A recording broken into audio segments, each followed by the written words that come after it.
your house. Listen, when it's needing to go, you go before the end. Go, go, go, go, go on and as you do. Go, go, go, go, go on me. สวัสดีค่ะทุกคนกลับมาพบกับ KJ อีกแล้วนะคะในวิดีโอนี้นะคะ KJ จะสอนถักเสื้อตัวนี้เลยนะคะนี่เป็น Summer Top นี่แบบนี้เลยนะคะสามารถใส่ไปทะเลหรือว่าใส่ในชีวิตประจำวันก็น่ารักเหมือนกันเลยนะคะใส่คู่กับกางเกงยีนแบบนี้ก็คือน่ารักมากๆเลยนะคะนี่ KJ ถักไว้นะคะมีทั้งหมด2สีแบบนี้เลยมันน่ารักมากทุกคนดูสินี่ดีเทลของเขานะคะนี่ก็จะเป็นประมาณนี้เลยนะคะแล้วก็จะมีแบบดอกไม้อยู่ตรงกลางอกตรงนี้นะคะตัวดอกไม้ตัวนี้นะคะ KJ จะทำเป็นวิดีโอแยกนะคะสอนให้นะคะหลังจากที่โพสต์วิดีโอตัวเสื้อนี้ไปนะคะก็ยังไงก็รอติดตามกันด้วยนะคะยังไงแล้วเดี๋ยวเราไปดูอุปกรณ์แล้วก็วิธีการถักกันเลยนะคะค่ะสำหรับอุปกรณ์ในวิดีโอนี้นะคะ KJ จะใช้เป็นคอนตอนท็อป4พายนะคะจำนวนทั้งหมด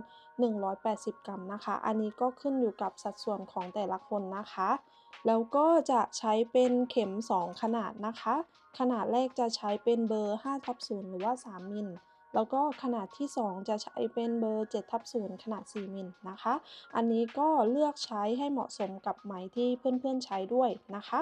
แล้วก็จะมีเป็นกรรไกรนะคะแล้วก็เข็มเก็บปลายไหมตัวกั้นลายนะคะแล้วก็ที่เสริมขึ้นมาก็จะมีเป็นดอกไม้ตกแต่งนะคะตัวดอกไม้ตกแต่งตัวนี้นะคะ KJ จะสอนในวิดีโอถัดไปนะคะยังไงแล้วเดี๋ยวเราไปดูวิธีการถักกันเลยนะคะโอเคค่ะอันนี้ก็จะเป็นวิธีการวัดช่วงตัวของเพื่อนๆนะคะว่าจะวัดแบบไหนนะคะก็ให้เพื่อนๆนะคะถักโซ่ขึ้นไปนะคะตามความยาวรอบตัวของเพื่อนๆแต่สิ่งสำคัญคือเพื่อนๆจะต้องรู้ว่าไหมของเพื่อนๆมีความยืดมากน้อยแค่ไหนเพราะว่าถ้าไหมของเพื่อนๆยืดเยอะนะคะเวลาที่เพื่อนๆถักไปแล้วมันพอดีกับด้านหลังพอเวลาใส่ไหมมันจะยืดออกไปอีกแล้วตัวเสื้อเนี่ยค่ะมันก็จะยิ่งใหญ่เข้าไปอีกก็สมมุติว่าถ้าไหมของเพื่อนๆนะคะยืดเยอะแล้วความยาวรอบตัวอยู่ที่100โซ่ก็ให้เพื่อนๆตัดสักประมาณ70โซ่หรือจะเป็นวิธีง่ายๆก็คือถักโซ่เสร็จใช่ไหมคะเราก็ดึงเลยค่ะดึงตัวโซ่แบบนี้นะคะแล้วก็เอามาทาบกับตัวนะคะนี่แล้วให้ให้ความยาวของโซ่นะคะอยู่ประมาณช่วงตรงนี้เพราะว่าถ้าเราทาบมาถึงตรงเนี้ยพอเวลาที่เราถักเสร็จเอามาใส่อะค่ะเสื้อมันจะยืดออกมาอีกนิดนึงนะคะก็ให้เหลือประมาณนี้นี่เอาโซ่มาทาบแล้วให้ได้ประมาณนี้นะคะนี่หลังจากที่เราดึงมาแล้วเพราะว่าถ้าถามว่าถักแล้วไม่ดึงได้ไหมก็ได้เหมือนกันแต่พอเวลาถักเสร็จเอามาใส่แล้วเสื้อมันจะยืดออกอีกนะคะแล้วมันก็จะกลายเป็นตัวใหญ่ก็เวลาถักโซ่เสร็จก็ให้ดึงดูก่อนนะคะพอดึงแล้วเอามาทาบกับตัวให้มันพอดีแบบนี้แล้วให้มันมาถึงประมาณนี้ให้เหลือช่วงตรงนี้ไว้นะคะเพราะว่ามันจะสวยกว่าเวลาที่เราใส่แต่ถ้าเราถักแบบชิดพอดีกับตรงนี้เลยพอเวลาที่เราใส่แล้วอ่ะมันจะออกจะหลวมๆนิดนึงนะคะแต่อย่าลืมว่าตรวจเช็คดูก่อนว่าไหมที่เพื่อนๆใช้มีความยืดหยุ่นประมาณไหนนะคะก็ให้ดึงโซ่แบบนี้นะคะให้สุดแล้วก็วัด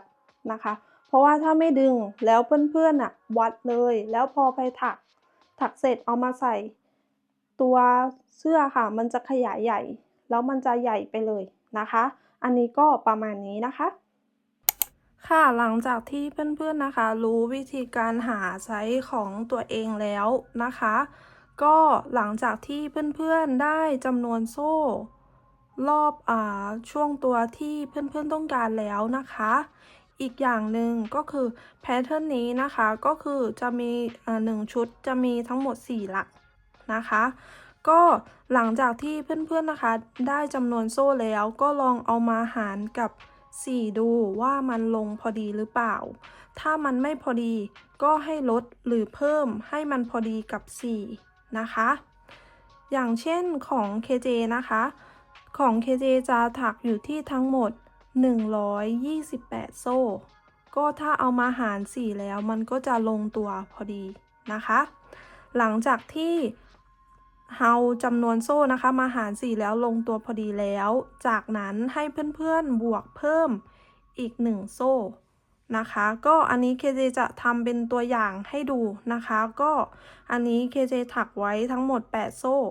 นะคะก็ถักเพิ่มไปอีก1โซ่ก็จะเป็น9โซ่ก็ในงานจริงของ KJ นะคะก็128โซ่ก็บวกไปอีกโซ่หนึ่งก็เป็น129โซ่นะคะค่ะหลังจากนั้นนะคะเราก็จะมาเริ่มในแถวที่1กันนะคะก็เริ่มแถวที่1นะคะเราก็จะถักโซ่1หลังจากนั้นเราจะถักทีนะคะลงไปตรงหลักที่3ตรงโซ่ที่3นับจากเข็มนะคะ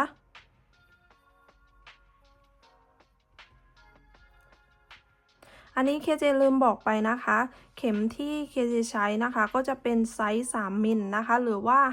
5/0นะคะอันนี้ก็ขนาดเข็มก็ขึ้นอยู่กับเพื่อนๆนะคะว่าใช้ไหมชนิดใดก็เลือกเข็มให้เหมาะสมกับตัวของไหมด้วยนะคะหลังจากนั้นนะคะตรงนี้นะคะนี่ตรงโซ่ตรงนี้นะคะเราจะนับเป็น1ทีก็คือนับเป็น1หลักด้วยก็สำหรับมือใหม่นะคะก็ให้ใช้สติทมาร์กเกอร์นะคะมาร์กตรงโซ่แรกตรงนี้ไว้นะคะหลังจากนั้นเราก็จะถักทีนะคะลงไปในทุกๆหลักเลยอันนี้ KJ ก็จะถักเป็นตัวอย่างให้ดูนะคะเพราะว่ามันตรงช่วงตรงนี้นะคะขั้นตอนตรงนี้มันไม่ได้ยากเลยนะคะนี่เราก็ถักทีนะคะมาจนถึงหลักสุดท้ายนี่อันนี้ของ KJ ก็ถักมาจนถึงหลักสุดท้ายแล้วนะคะก็จะได้ทั้งหมด9หลักนะคะรวมตรงโซ่2ตรงนี้ด้วยนะคะก็หลังจากนั้นนะคะก็ให้เพื่อนๆนะคะพลิกชิ้นงานค่ะหลังจากนั้นนะคะก็ถัก x ลงไปในหลักแรกค่ะแล้วก็ถักโซ่1ตรงนี้เราจะนับเป็น1หลักนะคะก็มือใหม่ใช้สติทมาร์กเกอร์นะคะมาร์กไว้เหมือนเดิมเลยนะคะหลังจากนั้นเราก็จะถักทีนะคะลงไปในทุกๆหลักนี่แบบนี้นะคะนี่นะคะในแถวถัดๆไปนะคะเราก็ถักเหมือนกันเลยก็คือพลิกชิ้นงานหลังจากนั้นก็ถัก x ลงไปในหลักแรกถักโซ่1ตรงนี้เราจะนับเป็น1หลักหลังจากนั้นเราก็จะถักทีนะคะไปสุดแถวเลยเราจะถักแบบนี้นะคะขึ้นไปนะคะจนได้ขนาดความสูงของตัวเสื้อที่เพื่อนๆต้องการนะคะก็คือตัวความสูงตรงนี้นะคะก็เดี๋ยว KJ จะขึ้นไว้ให้นะคะว่าประมาณไหนนะคะแล้วเดี๋ยวเรากลับมาเจอกันอีกทีหนึ่งนะคะค่ะแล้วก็อีกอย่างหนึ่งนะคะในการวัดหานะคะความสูงของช่วงหน้าอกตรงนี้นะคะอันนี้ก็ขึ้นอยู่กับเพื่อนๆเลยนะคะว่าอยากได้ความสูงประมาณไหนนะคะพอถักไปสักพักหนึ่งใช่ไหมคะเราก็ลองเอามาทาบตรงหน้าอกดูนะคะว่าของ KJ นะคะนี่พอทาบออกมาแล้วเนี่ยก็จะได้สักประมาณนี้นะคะเดี๋ยว KJ จะให้ดูนะคะก็คืออันนี้ก็คือไซส์ของให้เพื่อนๆนะคะลืมตรงนี้ไปก่อนได้เลยนะคะก็คือจากตรงนี้ขึ้นมานี่นะคะของ KJ ก็จะเอามาวัดแล้วมันจะอยู่ประมาณนี้นะคะสิ่งสำคัญอย่าลืมนะคะว่าเราจะต้องนี่เย็บตรงกลางเข้าด้วยกันแบบนี้นะคะก็เพื่อนๆก็ลองกะประมาณดูนะคะว่าอยากได้ประมาณไหนนะคะก็เดี๋ยวเราไปดูขั้นตอนต่อไปกันเลยนะคะค่ะนี้หลังจากที่ถักตัวเสื้อเสร็จแล้วนะคะก็จะออกมาประมาณนี้เลยนะคะขนาดความสูงจะอยู่ที่ประมาณเกือบ6นิ้วนะคะถ้าเป็นเซนติเมตรนะคะก็จะอยู่ที่ประมาณ15เซนติเมตรนะคะเดี๋ยวยังไงแล้วเราไปดูวิธีการถักตัวชายเสื้อกันเลยนะคะ ค่ะต่อไปนะคะเราก็จะมาถักในส่วนของชายเสื้อกันนะคะก็เคเจจะเปลี่ยนเข็มนะคะเป็นเบอร์7/0นะคะหรือว่า4มิลนะคะเพื่อให้ตัวชายเสื้อค่ะมีความพริ้วนิดนึงนะคะแต่เพื่อนๆสามารถใช้เข็มได้ทุกขนาดเลยนะคะไม่ได้จำกัดว่าจะต้องเป็นไซส์นี้ไซส์เดียวนะคะก็เริ่มต้นนะคะเราก็จะถักโซ่1หลังจากนั้นก็พลิกชิ้นงานค่ะแล้วเราก็จะถัก x นะคะลงไป 1x แบบนี้นะคะหลังจากนั้นให้เพื่อนๆนะคะดึงขึ้นมานี่ประมาณ2เซนติเมตรนะคะหรือว่าแล้วแต่เพื่อนๆเลยอยากได้ลายที่มันใหญ่หน่อยก็ดึงให้สูงขึ้นถ้าอยากได้ลายเล็กก็ดึงให้สั้นลงนะคะก็เคเจจะดึงประมาณนี้นะคะประมาณ2เซนหลังจากนั้นให้จับไหมเส้นนี้ไว้ตรงนี้นี่เกี่ยวไหมลอดผ่านแบบนี้นะคะแล้วเราจะถัก x นะคะลงไปตรงช่องว่างตรงนี้นะคะนี่มันจะมีตรงช่องว่างตรงนี้นะคะให้เราถัก x ลงไปนี่แบบนี้เราก็จะทำซ้ำเหมือนเดิมเลยนะคะก็คือดึงขึ้นไปสักประมาณหนึ่งแบบนี้นะคะจับไหมเส้นนี้ไว้เกี่ยวไหมลอดผ่านห่วงนี่หลังจากนั้นเราก็จะแทงลงตรงช่องว่างตรงนี้นะคะถัก x นี่แบบนี้หลังจากนั้นนะคะเราจะเว้น3หลักก็คือ1 2 3ถัก x นะคะลงไปในหลักที่4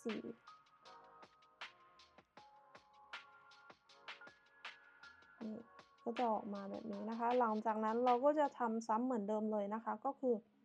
ดึงขึ้นมาแบบนี้นะคะจับไหมเกี่ยวไหมลอดผ่านถัก x ลงไป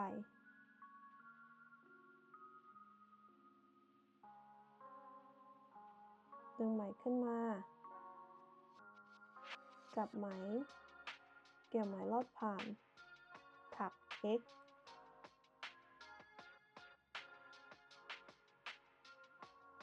จากนั้นเราก็จะข้าม3หลักนะคะ1 2 3ถัก x ลงไปในหลักที่4นี่นะคะเคเจจะทำให้ดูอีกครั้งหนึ่งนะคะดึงไหมสักประมาณ2เซนแบบนี้นะคะจับไหมแบบนี้เกี่ยวไหมลอดผ่านห่วงหลังจากนั้นถัก x ลงไปในห่วงตรงนี้นะคะทำซ้ำอีก1ครั้งค่ะดึงขึ้นมาจับไหมเกี่ยวไหมลอดผ่านห่วงถัก x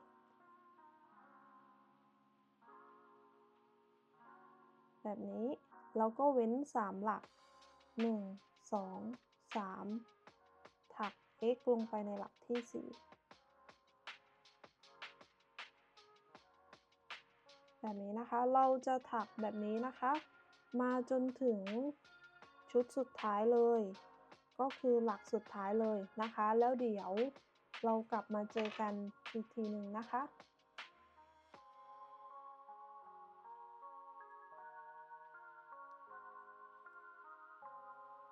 นี่นะคะอันนี้เราก็มาถึงชุดสุดท้ายแล้วนะคะมันก็จะพอดีนะคะนี่1 2 3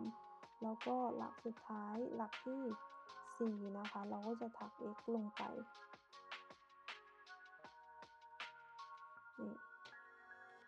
แถวที่1เสร็จแล้วก็จะออกมาประมาณนี้เลยนะคะ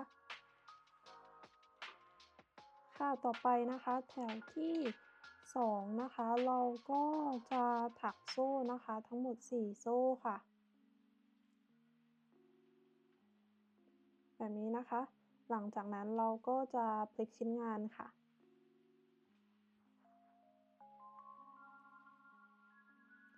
จากนั้นนะคะเราก็จะดึงไหมขึ้นมาแบบนี้เกี่ยวไหมรอบผ่านห่วงถัก 1x นะคะแบบนี้นะคะหลังจากนั้นนะคะเราก็จะถัก x นะคะลงไปนี่ตรง x ตรงนี้นะคะ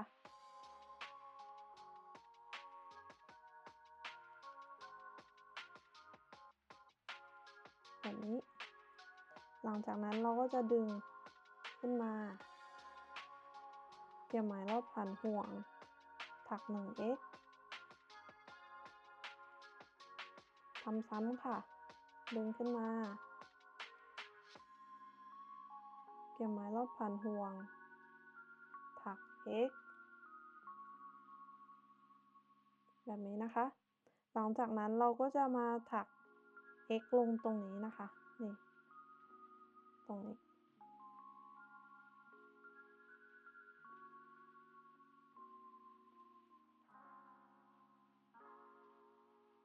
แบบนี้นะคะนี่เดี๋ยวเคเจจะทำให้ดูอีกครั้งหนึ่งนะคะดึงไหมขึ้นมาเกี่ยวไหมลอดผ่านถัก 1x ดึงไหมขึ้นมาเกี่ยวไหมลอดผ่านถัก 1x แบบนี้นะคะหลังจากนั้นเราก็จะมาถัก x ลงในตรงหลักตรงนี้นะคะ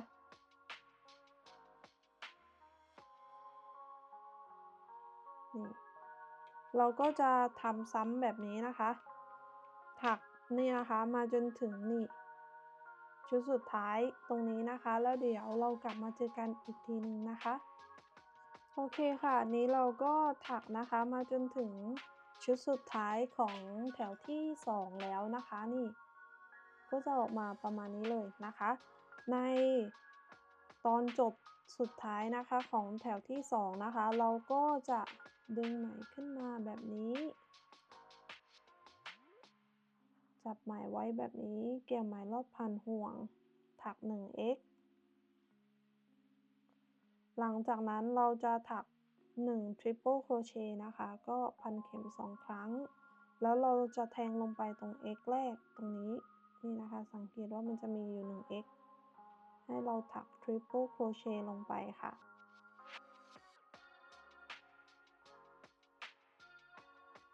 นี่แถวที่2เสร็จแล้วก็จะออกมาประมาณนี้เลยนะคะนี่ในแถวที่3ขึ้นไปนะคะเราจะถักเหมือนแถวที่1กับแถวที่2เลยก็คือในส่วนของชายเสื้อตรงนี้นะคะมันจะมี2แถวก็คือแถวที่1กับแถวที่2หลังจากนั้นแถวถัดๆไปเราก็จะถักกลับมาถักเหมือนแถวที่1กับแถวที่2นะคะทำซ้ำเหมือนแถวที่1กับแถวที่2เลยนะคะก็เดี๋ยว KJ จะทำให้ดูอีก2แถวนะคะก็คือแถวที่3กับแถวที่4แต่วิธีการถักก็คือเหมือนแถวที่1เลยแต่ว่าเดี๋ยวจะถักให้เพื่อนๆดูอีกทีหนึ่งนะคะค่ะในแถวที่3นะคะเริ่มต้นเราก็จะถักโซ่1ค่ะหลังจากนั้นเราก็จะพลิกชิ้นงานนะคะแล้วเราก็จะถัก x นะคะลงไปในหลักแรกค่ะหลังจากนั้นนะคะเราก็ถักเหมือนเดิมนะคะเหมือนแถวที่1เลยก็คือดึงไหมขึ้นมาจับไหมเกี่ยวไหมลอดผ่านห่วงถัก 1x จากนั้นดึงไหมขึ้นจับไหมเกี่ยวไหมลอดผ่านห่วงถัก 1x นี่นะคะหลังจากนั้นเราก็จะมาถัก x นะคะลงตรงหลักตรงนี้นะคะให้เราข้ามตรงหลักตรงนี้ไปแล้วก็ให้มาถักลงถัก x ลงตรงนี้นะคะนี่เพราะว่าตรงนี้อะค่ะมันจะเป็น1ชุดแล้วเราจะไม่ถัก x ลงตรงนี้แล้วนะคะต่อไปเราก็จะทำซ้ำเหมือนเดิมเลยนะคะก็ดึงไหมขึ้นมาแบบนี้นะคะจับไหมเกี่ยวไหมลอดผ่านห่วงถัก 1x ดึงไหมขึ้นมาจับไหม เกี่ยวไหมลอดผ่านห่วงถัก 1x แบบนี้นะคะหลังจากนั้นเราก็จะถัก x ลงตรงนี้นะคะให้ข้ามตรงนี้แล้วมาถักลงตรงนี้ถัก 1x ลงตรงนี้นะคะนี่เราก็จะทำซ้ำแบบนี้นะคะไปจนสุดแถวเลยนะคะก็สิ่งสำคัญเลยนะคะให้เพื่อนๆนะคะข้ามตรง x ตรงนี้นะคะหลักตรงนี้แล้วมาถัก x ลงตรงนี้นะคะนี่แบบนี้นะคะแล้วเดี๋ยวเรากลับมาเจอกันอีกทีหนึ่งนะคะค่ะนี้เราก็ถักนะคะมาจนถึงชุดสุดท้ายในแถวที่3แล้วนะคะเราก็จะดึงไหมขึ้นมาจับไหมเกี่ยวไหมรอบพันห่วงถัก 1x แบบนี้นะคะนี่หลังจากนั้นนะคะเราก็ดึงไหมขึ้นมานี่แบบนี้นะคะหลังจากนั้นเราจะถัก x นะคะลงไปตรงโซ่ที่4ตรงนี้นะคะตรงนี้มันจะมีตรงโซ่4อยู่เราก็จะถัก x ลงไป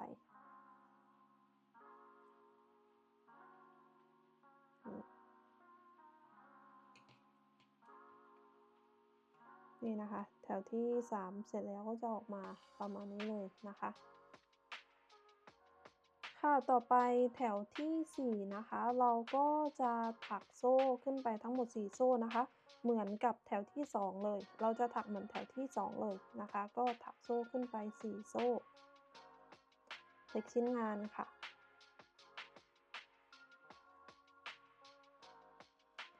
จากนั้นนะคะเราก็ดึงไหมขึ้นมาจับไหมเกี่ยวไหมรอบพันห่วงถัก 1x แบบนี้นะคะหลังจากนั้นเราก็จะถัก x ลงตรงนี้นะคะ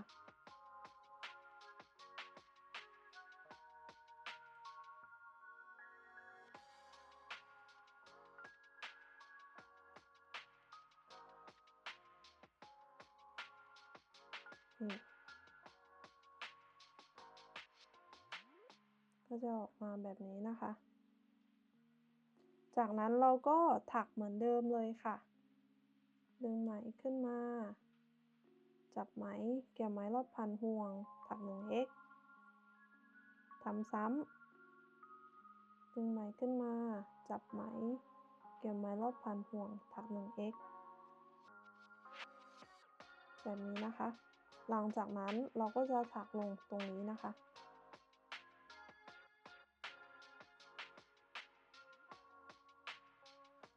นี่ก็คือเราจะทำซ้ำนะคะแบบนี้ไปจนสุดแถวเลยนะคะแต่อย่าลืมนะคะว่าให้ถัก x ลงตรงนี้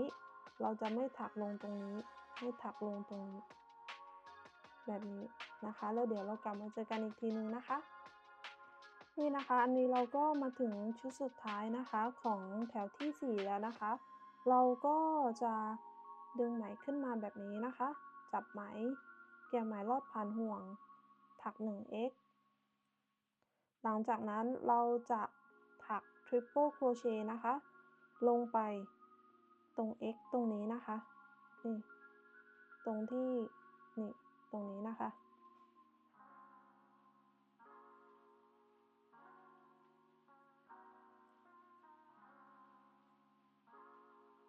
นี่นะคะแถวที่4เสร็จแล้วก็จะออกมาประมาณนี้เลยนะคะนี่นะคะก็จะเป็นหน้าตาของชายเสื้อนะคะหลังจากที่เราถักได้ประมาณ4แถวแล้วนะคะนี่อันนี้ก็ให้เพื่อนๆนะคะถักขึ้นไปนะคะโดยใช้วิธีการถักก็คือถักเหมือนแถวที่3กับแถวที่4หรือเหมือนแถวที่1กับแถวที่2ก็ได้นะคะก็คือถักขึ้นไปจนได้ความยาวของชายเสื้อที่เพื่อนๆต้องการนะคะแล้วเดี๋ยวเรากลับมาเจอกันอีกทีหนึ่งนะคะค่ะอันนี้หลังจากที่เรานะคะถักจนได้ความยาวของชายเสื้อที่ต้องการแล้วนะคะก็จะออกมาประมาณนี้เลยนะคะนี่หลังจากที่เพื่อนๆ ได้จนขนาดที่เพื่อนๆพอใจแล้วนะคะก็ให้เพื่อนๆถักโซ่1แล้วก็ตัดไหมได้เลยนะคะอันนี้ของ KJ นะคะความยาวของชายเสื้อนะคะก็จะอยู่ที่ประมาณ20เซนติเมตรนะคะอันนี้ก็ขึ้นอยู่กับเพื่อนๆว่าอยากได้สั้นยาวประมาณไหนก็สามารถเอาไปปรับใช้กันได้นะคะต่อไปนะคะขั้นตอนต่อไปนะคะเราก็จะมาทำในส่วนของตรงกลางตรงนี้กันนะคะก็เริ่มต้นให้เพื่อนๆนะคะพับชิ้นงานเข้าหากันแบบนี้นะคะให้ได้กึ่งกลางตรงนี้หลังจากนั้นนะคะให้ใช้Stitch Marker นะคะใช้ Stitch Marker นะคะมาร์กจุดกึ่งกลางไว้นะคะของตัวเสื้อแบบนี้นะคะหลังจากนั้นเราก็จะกางตัวเสื้อออกมาแบบนี้นะคะหลังจากนั้นก็ให้เพื่อนๆลองจับจีบดูนะคะว่าเพื่อนๆชอบประมาณไหนอะไรยังไงนะคะนี่ก็จับจีบออกมาประมาณนี้นี่แบบนี้นะคะหลังจากนั้นก็ใช้ไหมสีเดิมนะคะเพื่อที่จะมามัดรอบชิ้นงานนะคะแล้วเดี๋ยวกลับมาเจอกันอีกทีหนึ่งนะคะตอนที่KJ มัดตัวชิ้นงานเสร็จแล้วนะคะ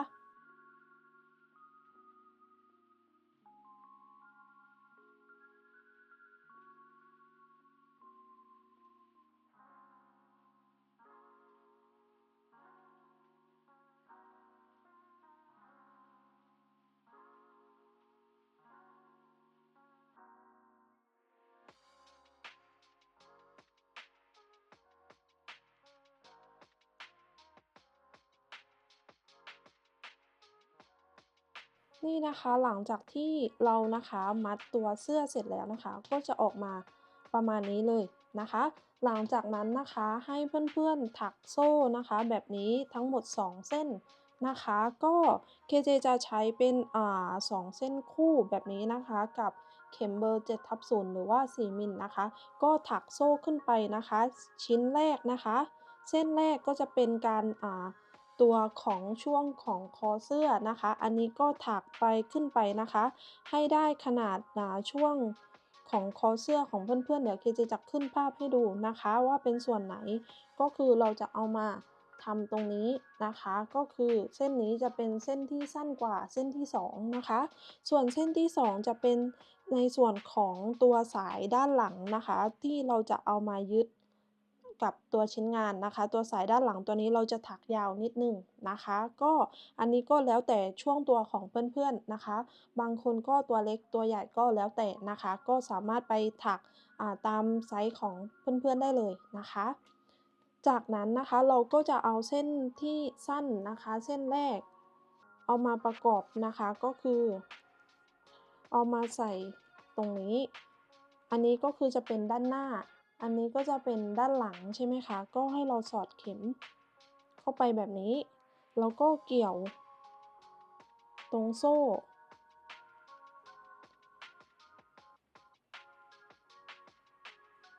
มาแบบนี้นะคะแล้วก็ดึง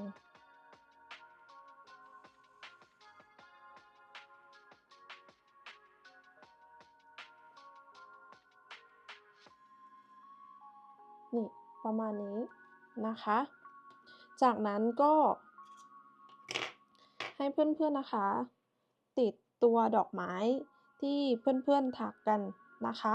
ตัวดอกไม้ตัวนี้นะคะเดี๋ยว KJ จะทำคลิปแยกไว้ให้นะคะจะโพสต์หลังจากที่โพสต์วิดีโอตัวเสื้อนี้ไปสักประมาณ3-4วันนะคะ KJ คิดว่าเพื่อนๆน่าจะถักตัวเสื้อตัวนี้เสร็จพอดีแล้ววิดีโอใหม่มาก็เพื่อนๆสามารถไปถักตัวดอกไม้ตามกันได้นะคะก็เราก็จะติดตัวดอกไม้นี่นะคะตรงกลางตรงนี้นะคะก็คือเพื่อนๆสามารถใช้เป็นหลังจากที่ถักเสร็จสามารถใช้เป็นกิฟต์นะคะแล้วก็หนีบก็ได้แล้วเพื่อนๆสามารถเปลี่ยนเป็นแบบอื่นดอกไม้แบบอื่นได้นะคะถ้าเพื่อนๆทำแบบนั้นหรือถ้าชอบแบบนี้แบบเดียวก็สามารถนี่นะคะเหลือปลายไหมไว้แล้วก็สามารถเย็บติดเข้าด้วยกันแบบนี้ได้เลยนะคะต่อไปเราก็จะมาเย็บในส่วน เราก็จะมาเชื่อมต่อในส่วนของแผ่นด้านหลังตรงนี้กันนะคะ KJ คิดว่าเพื่อนๆน่าจะร้อยกันเป็นนะคะในแผ่นด้านหลังตรงนี้ก็คือเราจะเอาตัวนี้นะคะสอดเข้าไปตรงนี้แล้วก็สานสลับไขว้กันแบบนี้นะคะทั้ง2ฝั่งแบบนี้เลยก็คือสานสลับกันเหมือนเราถักเชือกรองเท้าค่ะผูกเชือกรองเท้าเหมือนกันเลยนะคะแบบนี้เดี๋ยว KJ จะไม่ทำให้ดูนะคะเพราะว่าคิดว่ามันเป็นอะไรที่แบบพื้นฐานมากๆเพื่อนๆก็น่าจะรู้วิธีการทำกันอยู่นะคะเดี๋ยวยังไงแล้วเดี๋ยวเรากลับมาเจอกันอีกทีหนึ่งหลังจากที่ KJ ประกอบตัวเสื้อเสร็จแล้วนะคะ